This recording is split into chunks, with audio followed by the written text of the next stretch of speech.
नमस्कार मंडळी, मी दीप्ती जाधव तुमच्या सर्वांचं एक्सप्लोर दीप्तीच्या आजच्या नव्या कौरा भागामध्ये मनापासून स्वागत करते। तुम्ही सगळे कसे आहात? मजेत आहेत ना? मी पण एकदम मस्त आहे। तर आज मी ज्या ठिकाणी आले आहे तिथे तुम्ही माझ्यासोबत अगदी खूप मनापासून एन्जॉय कराल। जरी मी वयाच्या मानाने 27 वर्षाची असले तरीही माझ्यामधला इनर चाइल्ड हा अजून जिवंत आहे आणि तो कधी कधी इतका हट्टी होतो की त्याचे हे लाड पुरवावेच लागतात।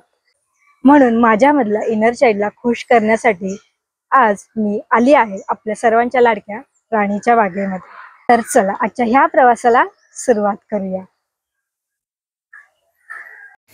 तर पहिला आपण बघायला आलो आहोत पाणपक्षी। इथे विविध पक्षी एकत्र होते। नाव काय माहित नाही या पक्ष्यांचं। हे जे आहेत ना व्हाईटवाले पक्षी ते खूप मोठे होते।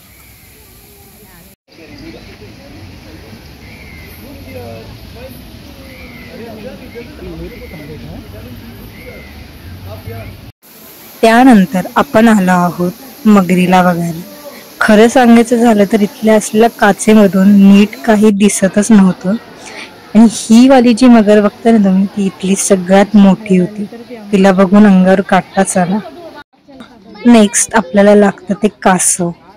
इथे ते कासव झाडांच्या पाठीमागे इथे खाली बसलेले। इथे पण नीट स्पष्ट दिसत नाहीये काचेमधून आणि इकडचे कासव बघाल तर मस्त पाण्यात पोहत आहेत।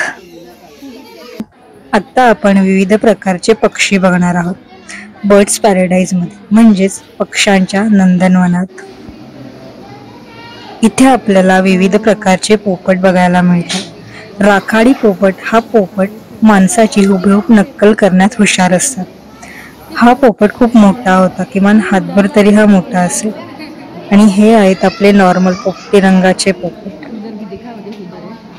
हा आहे धनेश म्हणजेच मलाबार व्हाईट हॉर्नबिल।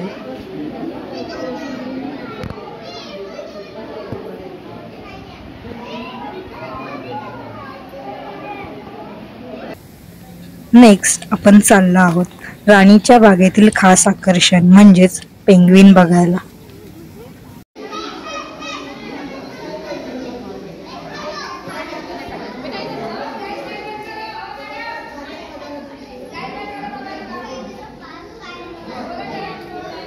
आणि आता आपण चाललो आहोत जंगलाचा राजा म्हणजेच वाघाला बघायला। याला बघायला एवढी लोक इथे आली होती पण हा काय समोर यायचं नावच घेत नव्हता।